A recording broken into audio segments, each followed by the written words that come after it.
सो hello दोस्तों, welcome back my channel guys. आ चुके हैं और एक नॉलेजेबल वीडियो के ऊपर रिएक्शन लेकर। दोस्तों आज हम जिस वीडियो पे रिएक्शन देने वाले हैं, कुछ दिनों से आप लोगों ने एक न्यूज़ सुना होगा कि इसराइल जो है वो हमास का जो टॉप लीडर है उसको मौत के घाट उतार दिया है। ठीक है, आज उसी से रिलेटेड वीडियो होने वाला है गाइस, डिटेल से वीडियो होगा।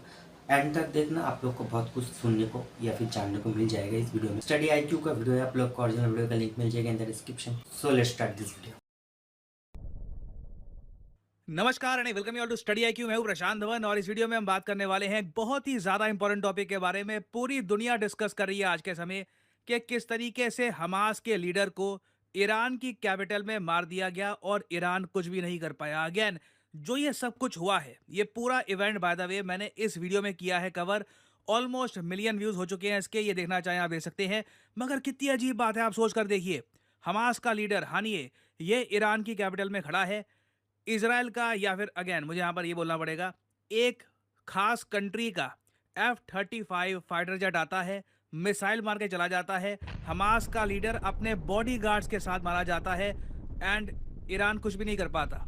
और एक इंटरेस्टिंग बात नोट करने वाली यहां पर यह है कि जिस कंट्री के बारे में कहा जा रहा है कि जिस कंट्री ने ये अटैक किया है, क्योंकि अगेन देखो, वर्ल्ड मीडिया आज के समय बहुत कुछ रिपोर्ट कर रहा है। कई रिपोर्ट्स आ रही है कि ईरान के जो सुप्रीम लीडर हैं, इन्होंने कहा है कि अब इजराइल पे अटैक कर दो क्योंकि इन्होंने हमारी धरती पर हमास के चीफ को मार दिया है। नाउ पर्सनली मुझे पता नहीं कि ये रिपोर्ट्स कितनी सही है कितनी गलत है, क्योंकि इंटरेस्टिंग बात नोट करने वाली ये है कि दो देश बिल्कुल चुप हैं इस अटैक के बारे में।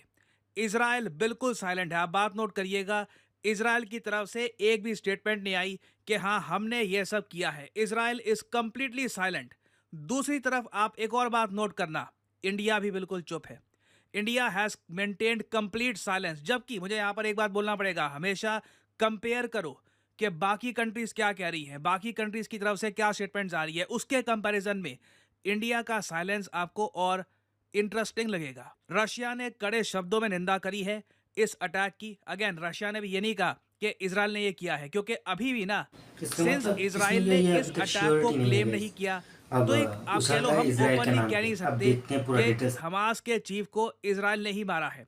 रशिया ने बिल्कुल निंदा करी है कि हमास के चीफ को मारना बहुत गलत है और ये बहुत गलत काम हो गया है। रशिया बहुत बड़ा दोस्त है हमास का, ये सब इन्होंने कहा है। चाइना ने भी सेम टाइप की स्टेटमेंट दी है कि चाइना निंदा करता है कड़े शब्दों में the assassination of Hamas leader in the country of Iran. अब यहाँ पे आप एक सवाल पूछोगे, मगर इसका रीजन क्या है? एक तरफ जब हिजबुल्लाह को लेबनान में मारता है इजराइल, तो दुनिया के सामने ओपनली इजराइल की सरकार क्लेम करती है कि हाँ हमने हिजबुल्लाह के एक लीडर को मारा है, जिस आदमी ने 12 इजरायली बच्चों की जान ली थी अटैक करके, उसको हमने मार गिराया।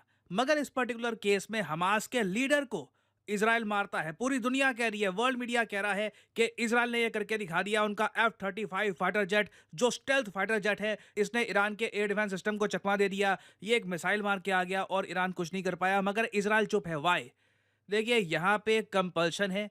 यूएस का डेफिनेटली बहुत बड़ा प्रेशर है इजराइल पर कि इस बात की खुशियां मनाना मत स्टार्ट कर देना और ये बात ऑफिशियली कभी एक्सेप्ट मत कर लेना कि तुमने ये अटैक किया था। क्योंकि एक बार अगर इजराइल ओपनली ये बात एडमिट कर देता है कि इन्होंने ईरान का एयर स्पेस वायलेट किया और ईरान पे अटैक किया है, उसके बाद देखिए रशिया चाइना की इन्वॉल्वमेंट बहुत ज़्यादा बढ़ जाएगी ईरान में। कोई बड़ी बात नहीं है कि ये दोनों देश अपनी मिलिट्री का कुछ पार्ट ईरान में डिप्लॉय भी कर दे, आप कह लीजिए सेफ्टी पर्पस के लिए। तो ये एक जियोपॉलिटिकल मूव है। इससे पहले भी आपको याद होगा, थोड़ा सा पहले जाइए, अप्रैल महीने में आपको याद होगा ये न्यूज़ आई थी कि जब ईरान ने बहुत सारे ड्रोन मिसाइल्स ये सब बरसा दिए इजराइल पर, इजराइल ने एक काउंटर अटैक किया था ईरान पे। ईरान का जो S-300 मिसाइल डिफेंस सिस्टम है, जिस तरीके से S-400 एयर डिफेंस सिस्टम है ना, जो उन्हें परचेज किया रशिया से, रशिया ने उससे पहले बनाया था, S-400 से पहले बनाया था S-300।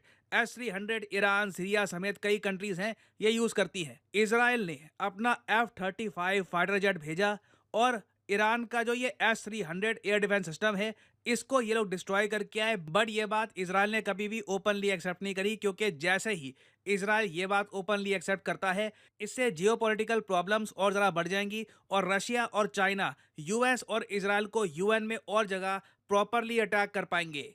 और दूसरी तरफ आप अगर इंडिया को देखो, आप सबको याद होगा मैंने इस टॉपिक पर वीडियो भी करी थी अपलोड। मई महीने में, मई 2024 में हमें लग रहा था कि अब बस इजराइल ईरान का जो होना था हो गया। इन्होंने जो भी अटैक करना था, अब ये दोनों शांत हो चुके हैं, अब कोई और प्रॉब्लम नहीं होगी। और आपको याद होगा कि इंडिया ने एक 10 साल की डील भी करी थी ईरान के चाबार पोर्ट को लेकर, जिसके अंडर ईरान का चाबार पोर्ट ऑफिशियली अब इंडिया के अंडर आ चुका है। 10 साल की ये डील है, ये ऑटोमेटिकली रिन्यू होती रहेगी। कहने को 10 साल की डील है, अगर दोनों कंट्रीज कुछ यहाँ पे ऑब्जेक्शन नहीं करते तो ये 100-200 साल की भी डील हो सकती है। And this can be a game changer for India. अब अचानक से आप देखो, सडनली हमको ये दिख रहा है कि इजराइल और ईरान में पॉसिबिलिटी है एक वॉर होने की। अभी कुछ क्लैरिटी आई नहीं है, बट एक पॉसिबिलिटी बनी हुई है, डर बना हुआ है। हम लोग ऑब्वियसली नहीं चाहेंगे कि कुछ यहाँ पे कॉम्प्लिकेशंस आ जाए। हम लोग ये चाहेंगे कि ईरान कहे कि हम बदला लेंगे, हम कुछ करेंगे, और बदले के नाम पर ईरान कुछ ड्रोन भेज दे हिजबुल्लाह को या फिर हमास को कुछ पैसा दे दे, और ऐसे ही मामला रफा दफा हो जाए। ईरान कोई मिलिट्री स्ट्राइक करने का ना सोचे यूएस पर या इजराइल पर, एक लार्जर ग्लोबल कॉन्फ्लिक्ट यहाँ पर ना हो जाए। क्योंकि आपको याद होगा यूएस ऑलरेडी ये बात कह चुका है कि एक पॉसिबिलिटी है कि भारतीय कंपनियों पर, एक्चुअली भारतीय सरकारी कंपनी पर सैंक्शंस अगर यूएस किसी लगा से सकता है आप ओवर लोग नहीं इंडिया जीत ईरान सकते, पोर्ट डील। ये लग रहा है बात कि नहीं जीत ऑफिशियली सकते, तो यूएस ने सैंक्शन कही थी, ठोक। फिर उसका बाद में काम कहा ही तो था कि नहीं यही है ना। देखिए, इंडिया को लेकर हम कुछ एक्सेप्शन की भी बात कर सकते हैं। तो आप इमेजिन करके देखिए, अगर ईरान एक बड़ा अटैक कर देता है इजराइल पर, अब जाके उस मुझे केस में थोड़ा-थोड़ा समझ में यूएस आ भी रहा है कि इंडिया अग्रेसिवली कहेगा किस कि लिए चार बार इस डील को हम पूरा जो एक्सेप्ट नहीं कर टॉपिक है सकते, इसके इंडिया हमारा ऊपर फ्रेंडली अभी कंट्री है, शांत है। कैसे आप चार बार डील कर रहे हैं। तो हम लोग इस वक्त इसलिए बिल्कुल साइलेंट है, पिन ड्रॉप साइलेंस। हम ये नहीं कह रहे कि वाह इजराइल बहुत अच्छा आपने काम कर दिया, क्योंकि इजराइल खुद एक्सेप्ट नहीं कर रहा कि इन्होंने अटैक किया है। ना हम यहाँ पर कह रहे हैं ईरान के साथ बहुत बुरा हुआ, क्योंकि वो बोलेंगे तो यूएस बुरा मान जाएगा। तो अभी के लिए इंडिया की जो जियोपॉलिटिकल पोजीशन है इस पर्टिकुलर केस में वो ये है, wait and watch, no comments. तो दोस्तों वीडियो होते हैं वो खत्म। वीडियो बहुत ही नॉलेजेबल था। पहले जब मैंने ये न्यूज़ को सुना था तो उसमें भी यही बताया गया था कि जो इजराइल है उसने ही मार के गिराया है। ज़्यादातर के जो मीडिया चैनल है ना वो यही बता रहे हैं, ठीक है। और मुझे तो पहले यही लगा था कि हाँ सच में इजराइल ने मार कर गिराया, मगर ये जो वीडियो देखा हूँ इसको देखने के बाद मुझे ये बात समझ में नहीं आ रहा है कि इजराइल ने नहीं किया तो किसने किया। इजराइल करता तो कुछ ना कुछ तो स्टेटमेंट देता ना, उसने तो इस मामले में एक शब्द भी नहीं बोला, पूरा स्टॉप। मुझे जहाँ तक लगता है कि इसके पीछे ना कुछ बड़ा मास्टरमाइंड है। अब क्या है वो तो नहीं बताएगा। दोस्तों इंडिया का चुप रहने का कारण मुझे जहाँ तक लग रहा है वो है चाबहार पोर्ट, और इंडिया ये जो कर रहा है ना ये पूरा ठीक कर रहा है।